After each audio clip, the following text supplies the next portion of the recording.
buenas tardes para todos. Un saludo especial en nombre de la doctora Gloria Estela López Jaramillo, presidenta del Consejo Superior de la Judicatura, de los demás magistrados que integran la corporación. De igual forma, un saludo especial en nombre de nuestra directora, la doctora Marilucero Novoa Moreno, directora de la Escuela Judicial Rodrigo Lara Bonilla. Sean todos bienvenidos a esta conferencia virtual denominada Kant y la filosofía del derecho, que hace parte del ciclo de capacitación en filosofía del derecho. La filosofía de Kant ha ejercido una gran influencia en el mundo, sobre todo en el mundo del derecho. Su propuesta filosófica, especialmente en el ámbito de la ética, ha proporcionado una serie de conceptos tales como libertad, voluntad, autonomía y dignidad humana, que se han convertido en elementos claves para la interpretación del derecho. Estos conceptos, con el transcurso del tiempo, se han visto en criterios hermenéuticos para abordar algunos de los principios y de los principales problemas del mundo jurídico. En este sentido, la conferencia de hoy tiene como propósito abordar la relación de Kant y la filosofía del derecho. Para tal objetivo, se presenta brevemente algunos aspectos de la vida y obra de Kant. En segundo lugar, se expone sus conceptos de dignidad humana y autonomía. Y en tercer lugar, el desarrollo de estos conceptos kantianos en algunas corrientes del derecho penal. De igual forma, en esta conferencia se evalúa la actualidad sobre la propuesta ética jurídica kantiana en relación con la práctica judicial. El día de hoy tenemos el gusto de contar de nuevo con la participación del doctor Cristian David Ibarra Sánchez, abogado y licenciado en filosofía, especialista y magíster en Derecho Penal y Procesal Penal de la Universidad Santo Tomás, doctor en jurisprudencia de la Universidad de Roma III y candidato a doctor en Estado de Derecho y Gobernanza Global de la Universidad de Salamanca. Actualmente es profesor de la Escuela de Filosofía en la Universidad Pedagógica y Tecnológica de Colombia. Doctor Cristian David Ibarra Sánchez, es un gusto tenerlo de nuevo con nosotros. Tiene el uso de la palabra. Doctora Mónica, muy buenas tardes para usted y para todo el auditorio presente. Agradeciendo nuevamente por esta acogida que me da la Escuela Judicial Rodrigo Lara Bonilla. En ese orden de ideas quiero extender el saludo y darle el agradecimiento a la doctora Marilucero Novoa, directora de la Escuela Judicial.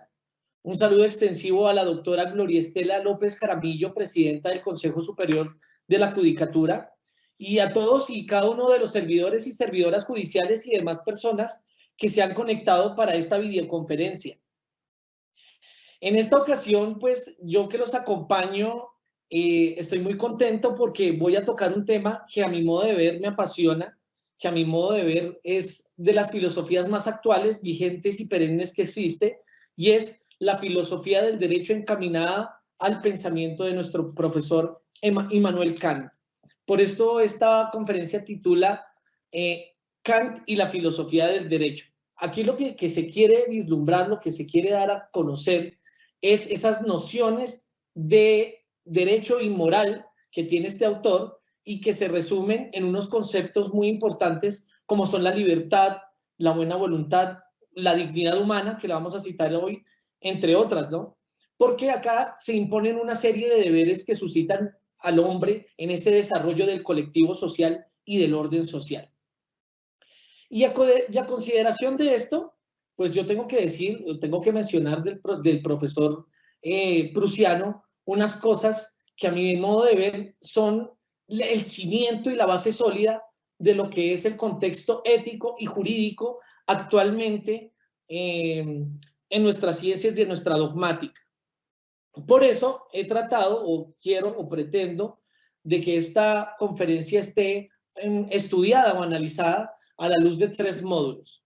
El primero es el concepto de la dignidad humana, es el concepto del dignitas hominis, y pienso yo que es el concepto que mejor se desarrolla a la luz de todas las teorías y a la luz de las teorías jurídicas que se implementa. Por otra parte, el concepto del derecho y la moral, que nosotros sabemos ha sido en el transcurso de la historia una dicotomía que se ha venido presentando. Nosotros sabemos que los naturalistas tenían como concepción de que el derecho y la moral tenían un mismo equivalente, que eran unívocas. Posteriormente, el profesor Kelsen hace esa partitura diciendo que el derecho y la moral son equívocas, y actualmente hay teorías que sustentan que derecho y moral son análogas, es decir, que no son lo mismo, pero que llegan a un punto de encuentro o tienen un punto en común.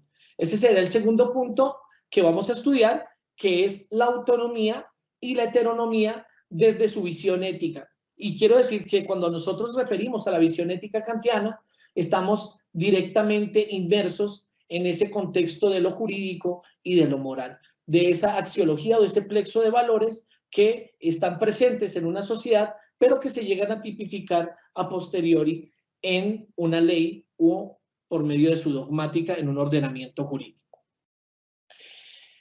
Y esto va a tener una razón de ser primaria, y es que tendremos que, en primer momento, estudiar la vida y la obra de Immanuel Kant.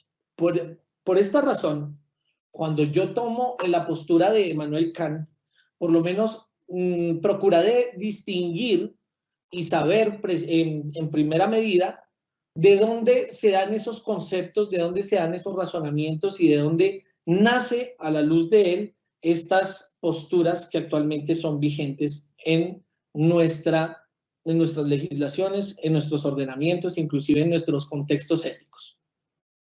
En este momento quisiera compartir con ustedes, unas diapositivas.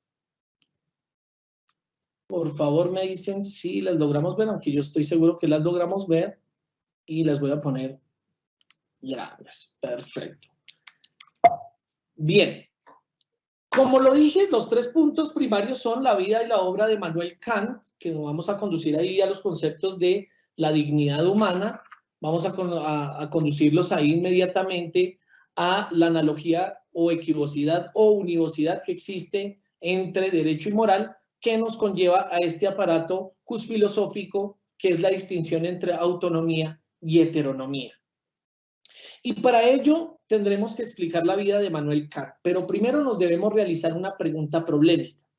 La pregunta problemática que yo pongo en esta mesa o a la luz de esta videoconferencia es si la jusfilosofía o la jusfilosofía de Immanuel Kant conduce a la solución de fenómenos actuales en nuestras realidades o en una realidad global o en una realidad latinoamericana, ¿por qué no?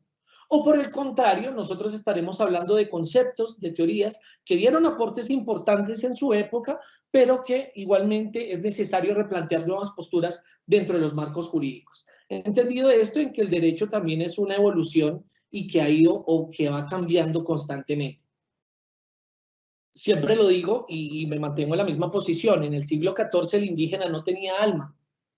En el siglo XIX el afrodescendiente era esclavo. En el siglo XX la mujer no tenía participación. En el siglo XXI el LGTBI o las comunidades LGTBI no tienen también derechos que se les puedan dar o validar, es la palabra correcta, que no se les han podido validar. Démonos cuenta cómo esos derechos o esa línea ha ido evolucionando. Hoy en día el indígena tiene unos derechos, al igual que los afrodescendientes, el LGTBI, la mujer. Ha habido una participación y una inclusión. De hecho, todavía nos falta mucho, pero es necesario abordarnos en esta pregunta. Es necesario replantear nuevas posturas o solo quedarnos en Kant. ¿Kant será una persona vigente, perenne actualmente? Esa es la pregunta problemática. Para ello, lo primero que quiero es darles a conocer a este señor, el señor Immanuel Kant, que él nace el 22 de abril de 1724 y muere en 1804, el 12 de febrero. Hay una connotación interesante del señor Kant. Él nace en Königsberg, y en Königsberg, cuando nace, él, lo que se sabe es que no salió de su ciudad, y las pocas veces que salió, no salió de la Prusia Oriental. Königsberg quedaba en la antigua Prusia Oriental. Él tenía 8 hermanos. Sus padres siempre los inculcaron en un espíritu pietista. Y esto es interesante porque Immanuel Kant consolida unas bases teológicas muy fuertes, y eso se denota en su latín. Sin embargo, también es una de las posturas, o mejor, Este espíritu pietista lo hace que él también empiece a observar con criticidad a los círculos religiosos, y esto se va observando en el transcurso de toda su obra. A la edad corta de 16 años, él llega a estudiar filosofía, y no solamente la filosofía, él se encuentra con los estudios de la física newtoniana, que en ese momento eran el boom, y lo hace con un profesor muy interesante que se llamaba Martin Knudsen, que en esa época era uno de los más avesados en esta teoría de la física kantiana, de la física newtoniana, discúlpenme. Hay un infortunio, y es que a esa corta edad él también recibe una mala noticia, y es que su padre fallece. ¿Esto qué lo lleva? Esto lo lleva a suspender sus estudios y lo lleva a que a las afueras de Königsberg se ponga a dictar clases de filosofía en el colegio y en la escuela. Esto no impide para que Kant haga una producción académica interesante. En estos años él se pone a pensar y a repensar en los conceptos universales que, ya se los daré a conocer, se explican y se despliegan en unas obras muy interesantes. Ya en 1755, él logra graduarse como magíster en filosofía, y además de ello logra ser un profesor adjunto en filosofía en la universidad de su misma ciudad. Y para 1770, él se convierte en el profesor titular de Königsberg.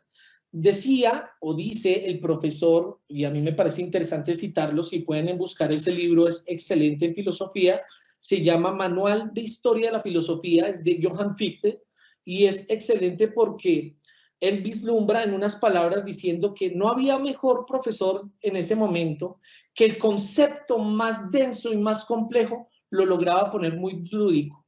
Demuestra así de que Manuel Kant era un profesor extraordinario. Infortunadamente él no se casa, se vuelve muy metódico. Dicen también que él era un estricto reloj, paseaba en el parque a una hora, tenía todo muy medido, y en 1804, pues como ya sabemos, él fallece en su ciudad. Él está enterrado en la catedral de esa ciudad, y acá hay algo muy importante que mencionar, que es su producción académica. El señor Immanuel Kant tiene tres vertientes en todo su análisis o en toda su teoría jurídica que van a denotar todo el concepto filosófico de él. Por una parte, lo epistemológico, y cuando hablo del contexto epistemológico es con su gran obra cumbre, que es Crítica de la Razón Práctica, de 1781. Esta es su obra fundante, y es todo lo desarrollado en su corriente epistemológica. Por otra parte, está su corriente ética, y aquí es donde más nos interesa en el asunto, porque cuando hablamos de lo ético, estamos hablando directamente de las nociones jurídicas que nos conciernen a nosotros, los abogados, los juristas, los jueces, etcétera, etcétera. Aquí hay tres textos que son base. En primer lugar, está la Fundamentación de la Metafísica de las Costumbres, de 1785. Ahí nos va a dar unas primeras nociones frente a las acciones conforme, contrarias y por deber que empiezan a determinar su teoría ética. Por otra parte está el texto de la Crítica de la Razón Práctica de 1788. Entiéndase, el primero, que es epistemológico, es Crítica de la Razón Pura. Esta es Crítica de la Razón Práctica. Y en Crítica de la Razón Práctica va a dar las nociones frente a lo que nosotros conocemos como los imperativos hipotéticos e imperativos categóricos, que más adelante lo mencionaré. Y de ahí se da un gran resultado, una obra que ya conjuga absolutamente todo, y es Metafísica de las Costumbres. Mucha atención, el primer texto se llamaba Fundamentación de la Metafísica de las Costumbres, de 1785. Este último texto se llama solo Metafísica de las Costumbres, de 1797. Por último, en sus corrientes, él se pregunta si el conocimiento y la razón están regulados por sentimientos constitutivos, es decir, esos principios están ligados a los principios constitutivos, y ahí saca un texto bellísimo que es la Crítica del Juicio de 1790. Pero como les dije, y acá lo vemos en este ideograma, me voy a dedicar a los tres textos que cité: Fundamentación de la Metafísica de las Costumbres, Crítica de la Razón Práctica y Metafísica de las Costumbres de 1797, para abordar el contexto de lo que es la dignitas hominis o dignidad humana, la analogía entre el derecho y la moral, y por último, la autonomía y la heteronomía. Bien, voy a empezar con este texto, voy a empezar con este concepto que me parece interesante y quiero leérselos a todos ustedes, un fragmento que hace el profesor Papachini y que me parece muy oportuno en este mismo momento citarlo. Dice el profesor Papachini: Kant es el filósofo por excelencia de la dignidad humana y es quizás el primer pensador de la modernidad que intenta sustentar de manera inmanente la dignitas hominis, la dignidad humana, el valor no instrumental del ser humano. Destaca ante todo la excelencia por el valor peculiar de la especie humana, que a pesar de su finitud y su tendencia al mal, constituye el fin último y la obra más perfecta del universo. En palabras de muchos juristas y muchos filósofos del derecho, quien es padre de este dignitas hominis o del concepto de dignidad humana es Immanuel Kant. Y porque Immanuel Kant pone como postura una fórmula que nosotros ya conocemos y que voy a leer ahorita a continuación, que se llama esa de obrar de tal forma que la humanidad sea la misma persona obrar de cualquier manera en la humanidad de nosotros o de cualquier otra persona, siempre como un fin y no simplemente como un medio o como un mero medio. Cuando Kant acoge este concepto, lo que nos dice es que nosotros estamos llamados a esa reciprocidad de ver en el otro una persona que tiene un valor supremo y que no podemos tomarla como un objeto, como un intercambio, como un precio, porque en sí mismo ya está el valor superior de todas las cosas. Está la razón de la dignitas hominis, como él la llega a denominar, aunque otros filósofos ya lo habían expresado. Y en esa reciprocidad explica que nosotros estamos en una constante intersubjetividad del yo y el otro, y ahí converge la base o el fundamento que tiene toda sociedad para reconocer a la persona humana. Este principio es fundamental. Reposa en la Declaración de los Derechos Humanos. Para los que son penalistas, para los penalistas acá que de manera cordial les extiendo un saludo a mis colegas, sabemos que el artículo 1 de la Ley 599 del 2000 reposa en esta dignidad humana.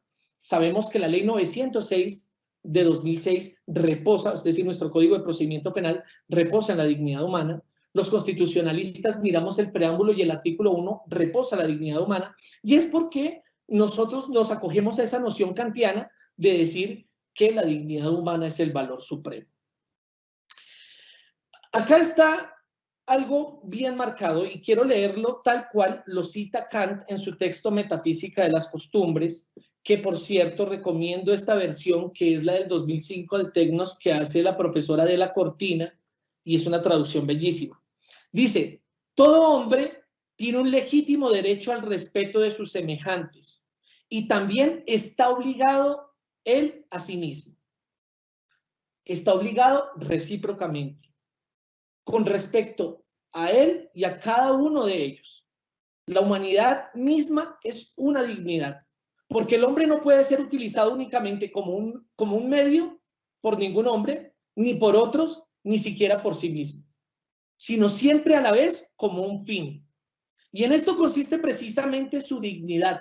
Y ahí, entre paréntesis, le pone la palabra personalidad, porque esto también tiene una connotación muy interesante en el derecho civil. Cuando yo veo el módulo privado de la Universidad Santo Tomás, cuando yo veo el módulo privado de la Universidad Pedagógica y Tecnológica, cuando yo veo el módulo privado de la Universidad Libre, etcétera, etcétera, el externado y demás, ponen como primacía la autonomía de la voluntad, pero también ponen la personalidad y ponen esa dignidad humana como cimiento. Entonces es interesante cómo esto despliega de la teoría de Immanuel Kant, diciendo de que nosotros no somos medios, ni resultados, ni intercambios, sino somos fines en sí mismos. Continúa diciendo, en virtud de la cual se eleva sobre todos los demás seres del mundo que no son hombres y que pueden utilizarse por consiguiente. Así pues, de igual modo que hombres, que es igualmente necesaria, es decir, se está obligado a reconocer prácticamente la dignidad de la humanidad en todos los demás hombres, con lo cual reside en él un deber, y esta palabra es clave, un deber que se refiere al respeto de profesar necesariamente a otros hombres. ¿Por qué digo la palabra deber? Y esto es muy importante para analizarlo en este mismo momento que estamos hablando del concepto de dignitas homines. Cuando nosotros hablamos de la ética griega, cuando nosotros hablamos de la ética utilitarista, e inclusive voy a meter al maestro Enrique Dussel, cuando nosotros hablamos de éticas de la liberación, estamos hablando de éticas materiales. ¿Y ello qué quiere decir? Que son consecuencialistas o que tienen fines. Al leer a Epicuro, a leer a Aristóteles, a leer a Platón, en el cual nos dan la dualidad de cuerpo y alma, en la cual nos explican el arete o la virtud, en el cual nos explican la frónesis o la prudencia, nos hablan que el resultado de las acciones dentro de esa prudencia para alcanzar la virtud es un fin y es la felicidad. Lo mismo pasa con los escolásticos y lo mismo pasa con el utilitarismo, solo que el fin del utilitarismo no será la felicidad, sino se pondrá como ponderaciones el bienestar. A mayor bienestar de una sociedad, pues hay una mejor proyección de vida, ¿no? Emmanuel Kant rompe este esquema, y esto es lo interesante, porque él llega y dice, mire, nosotros en este plano no podemos ser materialistas, sino formalistas. Y en ese formalismo, paso a la siguiente diapositiva, nosotros en ese formalismo tendremos que hablar directamente del deber o de la acción. Y cuando hablamos del deber y de la acción, estamos hablando directamente de dos panoramas que han tenido una dicotomía, discúlpame, que ha tenido una dicotomía extensísima, grandísima, y es ese pequeño problema que hemos tenido en el transcurso de nuestra historia de la filosofía y del derecho, en preguntarnos si la moral y el derecho son unívocas, son equívocas o son análogas. Las teorías, ya acá lo explico con estos ideogramas, son tres, M y D. M es igual a D, es decir, moral es igual a derecho.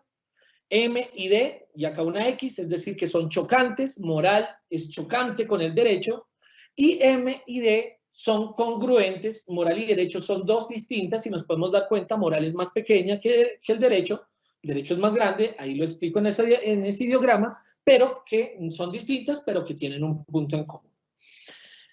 A nosotros nos explican que moral y derecho son iguales. Y esta concepción llega desde los griegos, pasando por la Edad Media, llegando por Hugo Grocio, Pufendorf, nos dicen moral y derecho son la misma, tienen un carácter que la ley los lleva al obedecimiento y al establecimiento del bien común, y nos muestran que la moral y el derecho tienen un mismo panorama. A contrario sensu, nos dice un ejemplo el profesor Kelsen, que acá hay que citarlo, el profesor Kelsen, que es el que hace esta postura del positivismo pura y nos muestra que el derecho es totalmente distinto a otras ciencias. Entonces ahí nos muestra que hay una equivocidad entre moral y derecho. Mientras la una es de orden subjetivo y busca el establecimiento del bien y el encuentro del bien y el alejamiento del mal, como han hecho en constante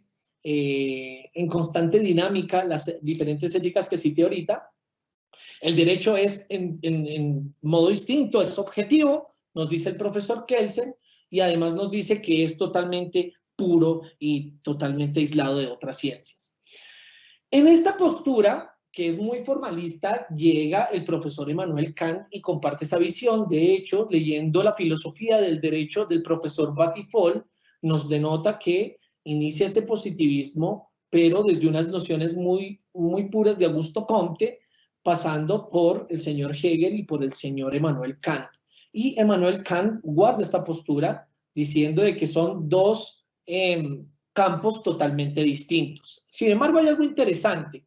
Habría que leerlo con lupa y habría que entrar a mirar directamente si el profesor Emmanuel Kant al día de hoy converge en esta misma teoría, puesto que el postkantismo y el neokantismo sí se configuran y mantienen su posición frente a que la moral y el derecho son dos nociones totalmente distintas, tienen un punto de encuentro. Y me parece interesante, y también quiero volver a citar la postura que tiene el profesor Rodrigo Noguera Laborde, pero haciendo énfasis y citando al profesor Gustav Radbruch. Gustav Radbruch, Arthur Kaufman, John Rawls, entre otros autores contemporáneos, mantienen esas posturas kantianas, mantienen esa teoría ética que se desenvuelve entre lo moral y lo jurídico de Immanuel Kant y la sustenta. Dice el profesor Rodrigo Noguera Laborde, citando al profesor Gustav Radbruch: esta es a nuestro juicio, es decir, este último panorama, esta es a nuestro juicio la doctrina acertada.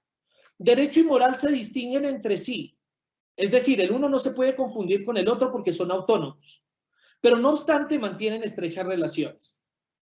La moral y el derecho son dos ordenamientos distintos que cada uno persigue. La moral, en efecto, busca perfeccionamiento de la vida individual, induciéndonos al bien y apartándonos del mal. Su preocupación es la vida virtuosa, el recto obrar desde el punto de vista interno-externo, aunque con predominio en el primero. El derecho se ubica en otro plano. Busca el establecimiento del orden social con miras al bien común de la sociedad. El derecho, distinto de la moral por su contenido, se halla consiguientemente unido a ella por un doble vínculo. La moral es el fundamento sobre que descansa la validez del derecho, porque el hacer posible la moral constituye una meta del orden jurídico. Dentro de este panorama que nosotros ponemos acá entre la constante dicotomía que se ha dado hasta el siglo XXI, de si la moral y el derecho son lo mismo, acá hago otro paréntesis pequeño antes de que se me olvide. Cuando pongo MD en un mismo círculo, MD que son distanciados y MD que llegan a tener un punto de encuentro, yo lo digo a mis estudiantes de la universidad: cuando cojo una botella de agua manantial y el vaso con agua en el grifo y los pongo en un mismo recipiente, el resultado es agua, porque son unívocos, ¿cierto? Pero si yo cojo aceite y cojo agua y los pongo en una vertiente, pues se van a separar, que es lo que pasa en este ideograma. Son equívocos, son chocantes, son distantes. Pero cuando mi mamá me hace ese juguito y me queda poquito y no hay más, y yo lo quiero rendir y cojo agua y le echo agua a ese vaso, pues van a ser complementarios o se van a complementar, son dos elementos distintos, pero llegan a tener un punto de encuentro. Y en esta visión, el profesor Gustav Radbruch, Arthur Kaufman, todos los que cité, mantienen la posición de que efectivamente el derecho y la moral son dos disciplinas distintas, pero que tienen un punto de encuentro. Para el profesor Emmanuel Kant, ya que es la distinción que él hace frente a la ética materialista de los griegos, la utilitarista, etcétera, él nos presenta dos conceptos interesantes: el imperativo hipotético y el imperativo categórico. Y a ello tengo que decir unas cosas que a mí me parecen muy importantes también recalcar. Les pido disculpas porque no les voy a explicar ahorita el imperativo hipotético, el asertórico, el problemático, el de la habilidad o el técnico, porque de hecho en filosofía, viendo al profesor Emmanuel Kant, yo creo que esto se toma sus buenas semanas y sus buenas lecturas. Pero acá lo que quiero resumir, este ideograma no es mío, quiero dejar presente, me pareció muy lúcido para poder explicar. El imperativo hipotético representa la necesidad práctica de una acción posible como medio para conseguir alguna cosa que se quiere. Mientras que el imperativo categórico representa una acción como objetiva necesaria por sí misma, sin referencia a ningún otro fin. Lo voy a explicar para que me puedan entender. Yo muchas veces le pregunto a mis estudiantes cuál es el primer imperativo hipotético que tenemos en nuestra casa. Y todos llegan a quedar confundidos. ¿Quién? Yo digo nuestras mamás.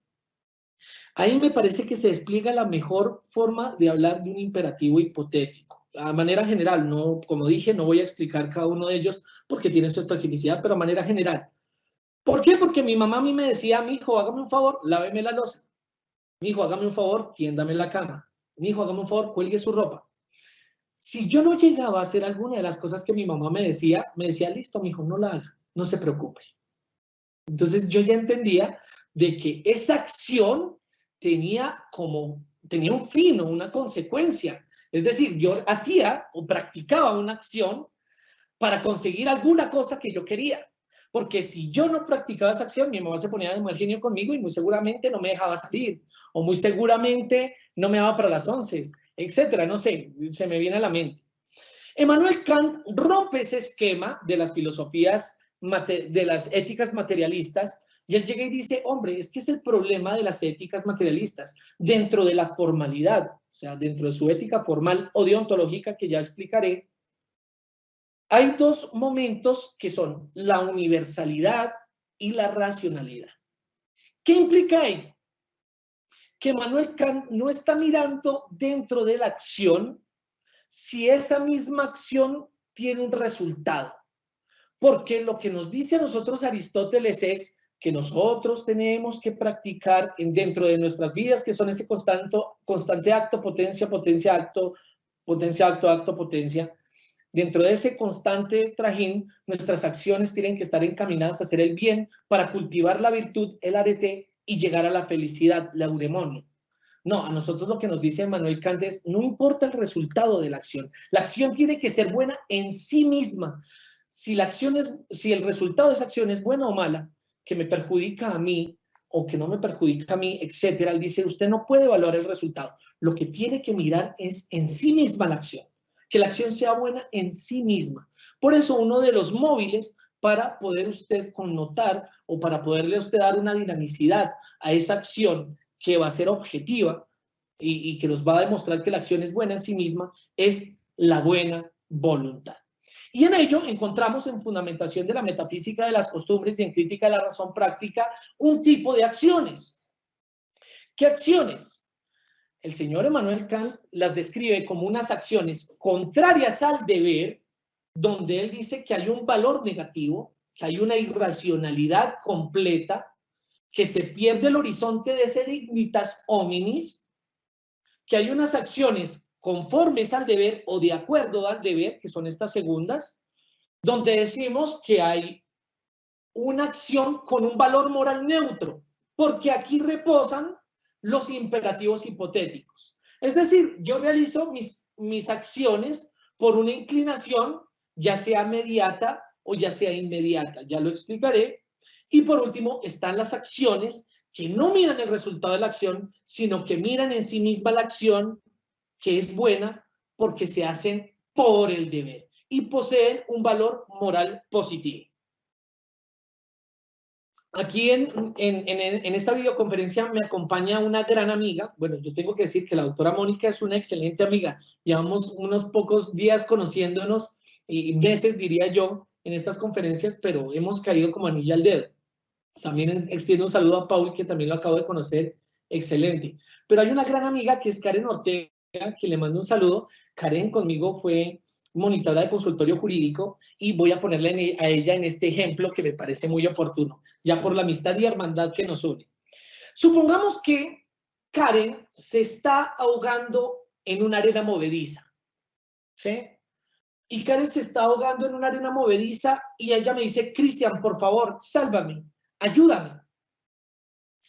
Y yo me acuerdo que Karen me hizo mucho daño, que yo fui su amigo, pero a la hora del té ella me trató mal, no sé, me hizo mucho bullying, no me pagó una plata, etcétera. Y yo digo, es mejor que se hunda en esas arenas movedizas. Lo que nos va a decir el señor Emmanuel Kant es que Cristian obró contrario al deber. Y obró contrario al deber porque lo hizo de manera irracional. Él no tenía ninguna norma, ya sea moral o ya sea jurídica, en su pensamiento. Él lo que quería era la muerte de una persona y ello acontecía a un valor negativo. Tomé a Karen no como un fin en sí mismo, sino como un medio. Le quité el valor de su propia vida, ¿sí? Ahí le quité esa formalidad que él nos hablaba frente a la ley de fin en sí mismo. Ahora, hay unas acciones de acuerdo al deber o conformes al deber, que son estas segundas. ¿Qué nos dice Manuel Kant? Acá hay un valor neutro. Es decir, se hace lo correcto, pero se hace por algo, o se hace a consecuencia de algo, o se hace a resultado de algo. Me explico. Karen se está hundiendo y Karen es mi enemiga. Vamos a ponerlo en este parámetro. O Karen es mi amiga, pongámoslo en este parámetro. Karen es mi amiga, pero me debe plata. Entonces Karen me dice, por favor, Cristian, ayúdame. Y yo la ayudo a salir de la arena movediza, pero es porque me debe plata, ¿cierto? Es porque ella me debe un dinero. Lo que nos va a decir Manuel Kant es, mire, usted no la tomó a ella como una dignidad. Usted tiene una inclinación inmediata porque le deben plata. O bueno, supongamos que Karen se está ahogando, es mi enemiga y yo la salvo. Pero no la salvo porque yo en sí mismo crea que ella tiene un valor que es la dignidad humana, sino que la salvo porque hay una normatividad. Amigos penalistas, colegas, ustedes saben la omisión de auxilio, de socorro. Entonces, si yo no la salvo, ahí hay una omisión y pues la ley entrará a castigarme. Lo que dirá Candes, usted lo hizo, pero no lo hizo por su misma dignidad, sino porque una norma jurídica se lo dijo o le dijo que lo hiciera. Pongamos otro parámetro para que no se nos vaya la idea, porque es que hay muchos imperativos hipotéticos, pero se me viene otro a la mente. Supongamos que mi mamá se está ahogando en esa arena movediza y yo la salvo. Kant va a decir, bueno, la salvaste, pero porque era tu mamá. Tienes una inclinación inmediata. Las inclinaciones inmediatas se dan por lo jurídico y démonos cuenta, hoy en día uno le dice, compadre, por favor, saquemos el carro y nos vamos a tomar unas cervezas. No, hermano, qué pena, yo no saco el carro. ¿Y por qué? No, es que la multa está en 15 millones, grado 3 de alcohol. O bueno, en fin, hay una multa, hay una sentencia, en fin. Lo que nos dice Kant es, mire, usted hace eso es porque tiene una inclinación inmediata y ese valor moral es neutro. Ahora, pongámonos en este panorama. Karen es enemiga mía. Karen se está hundiendo en la arena movediza, pero yo la salvo porque ella es una persona o tiene una personalidad, como lo identifica Kant, Adela Cortina, en la traducción que hace. La salvo porque ella tiene una dignidad y tiene un valor en sí mismo. Kant ahí dirá, señor, usted actuó por deber. Y cuando usted actúa por deber, ahí hay un valor moral positivo. Ahí hay un valor, que fundamenta el dignitas hominis, que es un presupuesto al día de hoy jurídico, y hay que decirlo, es el principio más relevante que tienen los ordenamientos jurídicos actualmente en el mundo. Por eso yo saco este cuadro y tengo que decir una cosa, este cuadro tampoco es que sea completo o sea racionalizado completamente por Cristian y va reconstruido. Un profesor que yo tengo y que admiro mucho y le tengo gran aprecio, el doctor Robinson Cárdenas, es el co-creador de este cuadro. Y a la hora del té no decimos mucho, esto ya lo han dicho y esto se ha mantenido y se sigue manteniendo. Hay tres tipos o tres momentos dentro de esas acciones. La anomia, configurada en el ser irracional que no tiene reglas, en el cual considera que las sociedades no son organizadas o él no está organizado en una sociedad donde no hay la razón sino el ser instintivo y la persona se aísla de todas esas formas o normas o ordenamientos que existen, ¿cierto? Del prefijo griego a, sin, y nomos, que proviene de norma. Pero cuando hablamos de los individuos racionales, y acá entra esa doctrina del profesor Immanuel Kant, es cuando nosotros hablamos del derecho y cuando hablamos de la moral. Del griego heteros, que significa otros, nomos, norma, otros imponen normas, y de autonomía, auto, que significa uno, o normas, nomos, normas, ¿no? Entonces, si nosotros hacemos este paralelo y nos ponemos a hacer las distinciones que hay entre derecho y moral, miremoslo a simple vista. En el uno reposan los imperativos hipotéticos, en el otro reposan los imperativos categóricos, ¿cierto? Mientras en el uno hay un fuero interno, que es la autonomía, en el otro hay un fuero externo, que es el derecho. Si nos damos cuenta, nosotros en uno reposa la ley universal, porque una de las fórmulas del maestro Immanuel Kant es la fórmula de la ley universal. Actúa de tal manera que la máxima de tu acción se convierta en ley universal. Eso es maravilloso. Ello quiere y acontece decir que usted es el legislador. Esa es la ley universal propia y fundante del ser humano, en el cual encuentra en el otro otras dignidades y que quiere que actúen conforme yo actúo, quiero que actúen conmigo. Si nos damos cuenta, la otra no. La otra es que un ente externo o otras personas, discúlpenme, crean las normas y promulgan las normas, promulgan esas leyes, ¿cierto? El Senado, el Congreso de la República, ¿cierto? O cuando nosotros vivimos en un edificio de la propiedad horizontal, ahí hay una normatividad. O cuando nosotros vamos a las universidades y el colegio hay manuales de convivencia. Unos entes o unos otros sujetos crean y promulgan las leyes. Mientras que en la autonomía yo creo o tengo una ley universal. Bueno, ahí hay unos panoramas interesantes que han llegado ahí y dirá, bueno, pero ¿cómo hacemos como ley universal para crear lo bueno? Retrocede un poco. Y él llega y dice, bueno, quitémonos por un segundo la idea de qué es lo bueno y qué es lo malo y empecemos a movernos frente al móvil de la buena voluntad, ¿cierto? Si llega el señor Hitler, golpea mi casa, llega con su bigotico y me dice, bueno, usted tiene escondido a Ana Frank, entonces los materialistas me van a decir, usted va por fines, el otro me va a decir, la acción en sí misma, mídala por la buena voluntad, midámosla por la buena voluntad. Cuando nosotros hablamos de la ley jurídica, que estamos hablando de la heteronomía, estamos hablando de la coerción, es decir, del castigo, ¿no? El que mate a otro incurre en pena, ahí ya está. Si usted no se pone el cinturón de seguridad, la multa es de... Hay multas, ¿cierto? Hay sanciones. ¿Por qué? Porque la norma en su naturaleza es coercitiva. Mientras que la ley universal tiene la coacción, pero no una coacción de que usted lo están coaccionando para obrar mal o para obrar obligado, sino su coacción de la convicción de actuar bien o de actuar correctamente frente a la fórmula de la que la acción tiene que ser buena en sí misma. Por eso, esta es de carácter general y universal en el tiempo y en el espacio, mientras que la ley que habla de la ley heterónoma, la ley jurídica, hablándolo ya en específico, estamos hablando de que tienen un tiempo y un espacio determinado, ¿cierto? Estos dos son los conceptos que maneja y desarrolla Manuel Kant, haciendo una prelación completa y me anticipo ya acá de manera conclusiva, concluyendo acá de manera directa la exposición. Dejo acá un segundo porque quiero que ustedes lo tengan en cuenta. Immanuel Kant no desconoce la heteronomía.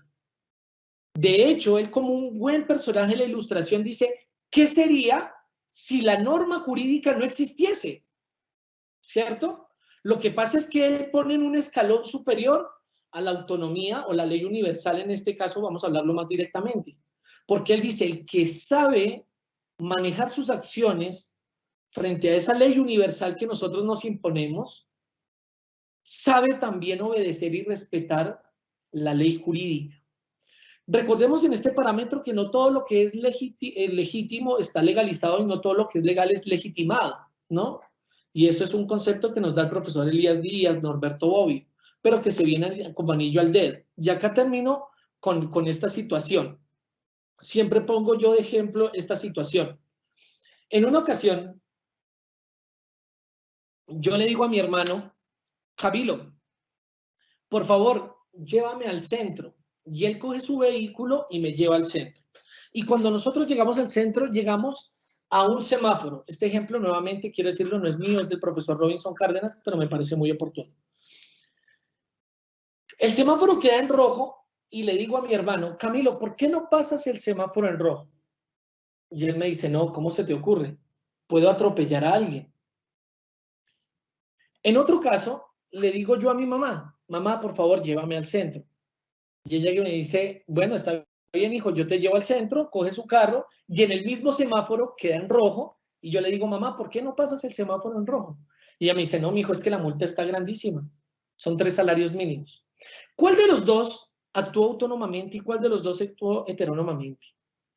Siempre hago esa pregunta y quiero que se quede con ustedes la respuesta. Yo sé que ya saben y sé que la tienen presente. resolvámosla en estos 2 minutos que me quedan.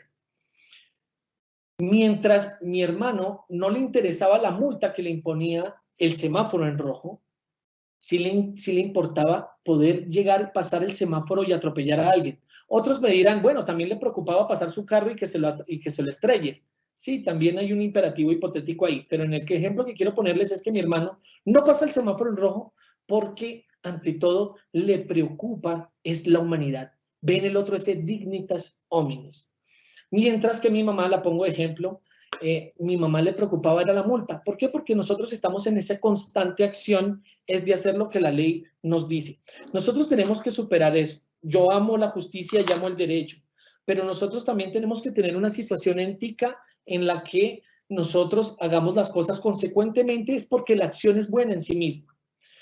Compadre, vámonos a tomar unas cervezas, lleve el carro. No, no lo voy a llevar. ¿Por qué? Porque yo cuando tengo mis tragos no tengo los mismos reflejos y puedo atropellar a alguien. Es distinto eso a decir no lo saco porque hay una multa. Sin lugar a dudas, Emmanuel Kant es de las personas más avesadas en el campo de lo ético y lo jurídico. Nuestras nociones que nosotros conocemos en derecho, muchas nacen del precepto de este gran filósofo prusiano, al quien le guardo mucha admiración y respeto. Hay un texto que se llama Paradigmas de la filosofía y el derecho, un texto que sacamos con la maestra Carla Farali, el prólogo lo hizo el profesor Eric Valdés, está ahí el profesor Oscar Mejía Quintana, Hernán Martínez Ferro, si se me va alguno de mis colegas también le pido disculpas, pero ahí hay un texto interesante en la cual se explica, lo hace el suscrito, en el cual explica esta jusfilosofía que al día de hoy muestra los cimientos más sólidos del derecho y de las ciencias del derecho, perdón, y del campo ético actualmente. Pues, primero que todo, agradecerles a ustedes. Siempre me he sentido en casa, se lo he dicho a la doctora Mónica y se lo he dicho absolutamente a todos. Ahora pues con el doctor Paul y la doctora Karen Ortega, muy chévere que estén acá, la doctora Karencita, que ya la había saludado, mi gran amiga, a mis alumnos que me están viendo y es interesante que nosotros develemos al día de hoy estas posturas filosóficas que denotan los cimientos más fuertes en todas las doctrinas mundiales. Muchísimas gracias, doctor Cristian. Y vamos al fragmento de preguntas. Deje la cámara activada, doctor, por favor. Primera pregunta. ¿Cuál ha sido el aporte del profesor Emmanuel Kant a la ciencia jurídica? Gracias, doctora Mónica. Mil disculpas, no sabía lo de la cámara, fue un error mío. A ver, el aporte que le ha hecho Emmanuel Kant a las ciencias jurídicas es un campo amplio y complejo. O sea, no solamente podemos hablar de las ciencias filosóficas, sino de las ciencias sociales, de la ciencia del derecho actualmente, que convergen en una solidez, y lo voy a decir desde el módulo del derecho privado, desde el módulo del derecho público, desde el módulo del derecho laboral, en las ciencias políticas. Y si ustedes se ponen a revisar o nos ponemos todos a revisar en esas diversas ramas del derecho, nosotros nos podemos dar cuenta que personajes como Arthur Kaufman, Gustav Radbruch, Francesco Antolisei, Marcello Gallo, Francesco Carrara, Mario Trapani, Claude Roxin, Günther Jacobs, mi profesor Luigi Ferrajoli, entre otros, fundamentan esas posturas de esa filosofía kantiana y de una manera muy coherente y vigente.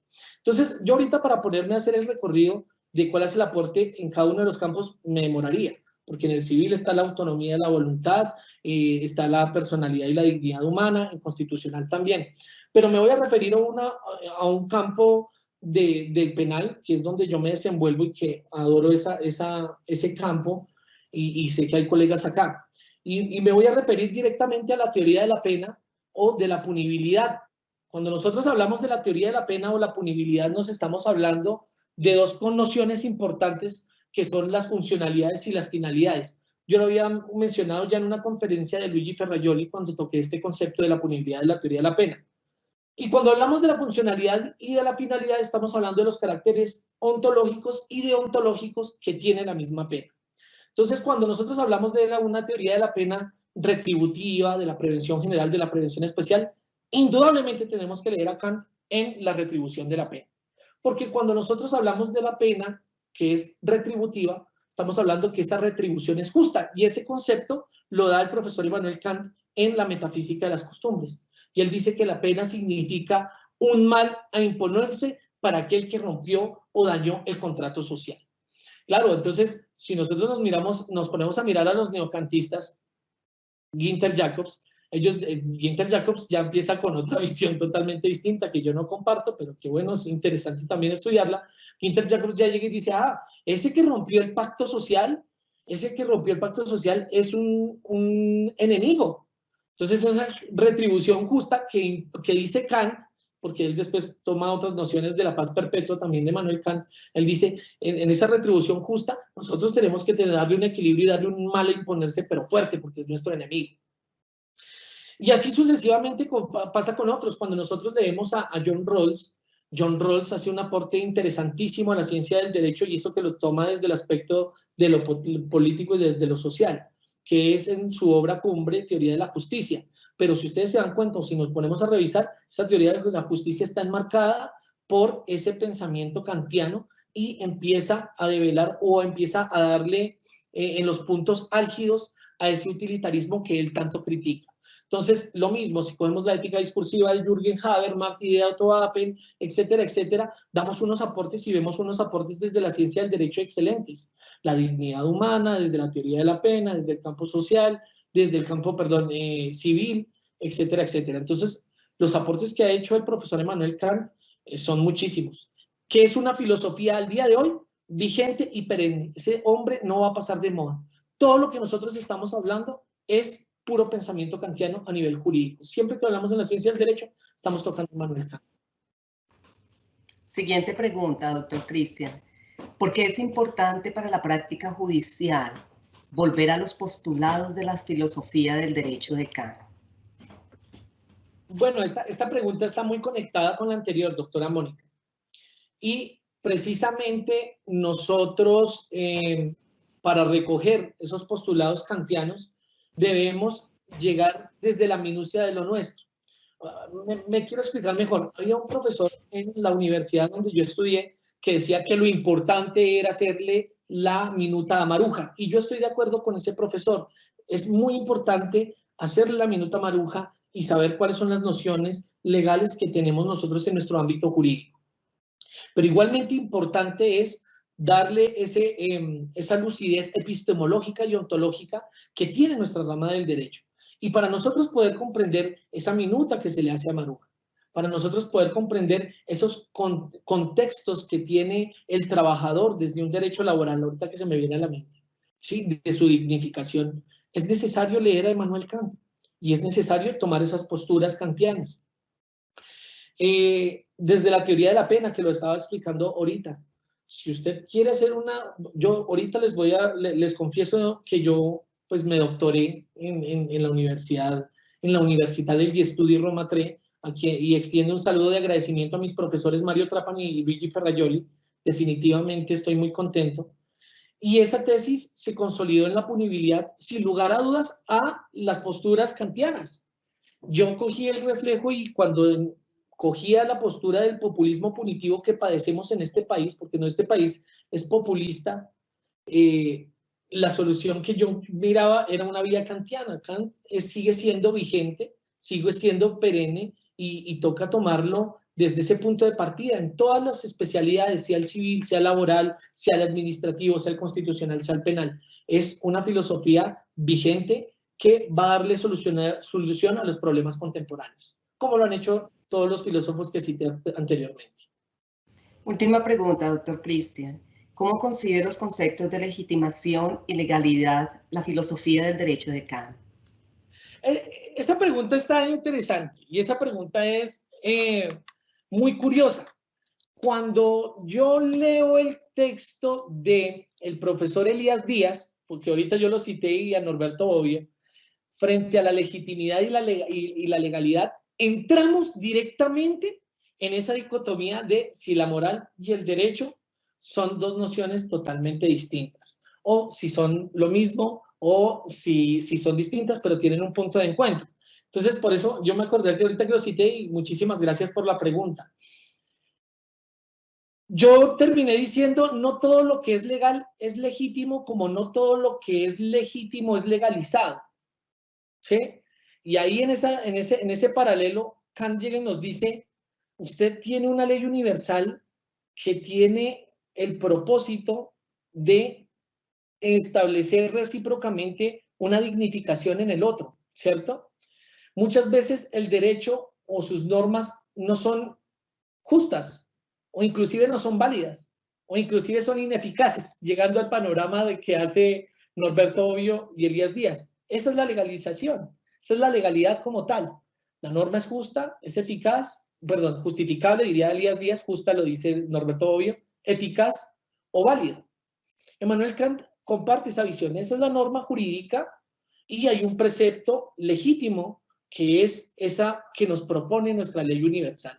Lo que decía Emmanuel Kant es claro, yo no desconozco la ley jurídica, pero por encima de la ley jurídica está un ordenamiento, una ley universal que me propone a mí actuar conforme al bien, al bienestar y a la dignificación de la persona, esa trascendencia de elevar al ser humano. Entonces, muchas gracias por la pregunta, me parece excelente y recomiendo el texto de Curso de Filosofía del Derecho, la edición, si no estoy mal, Marcial Pons, del profesor Elías Díaz, ahí hay una distinción bellísima. Nuestro agradecimiento especial al doctor Cristian David Ibarra Sánchez. Muchas gracias, doctor, por su clara y pertinente explicación sobre la filosofía del derecho de Kant y algunas de sus implicaciones para la práctica judicial. El continuo diálogo entre filosofía y derecho nos permite profundizar y clarificar los conceptos que operan en nuestra práctica judicial. De nuevo, nuestro agradecimiento, doctor Cristian. Igualmente, gracias a los servidores y servidoras judiciales y a todas las personas que actúan en el sector justicia que se conectaron a esta conferencia virtual. Muchísimas gracias y un resto de día para todos muy feliz. Gracias.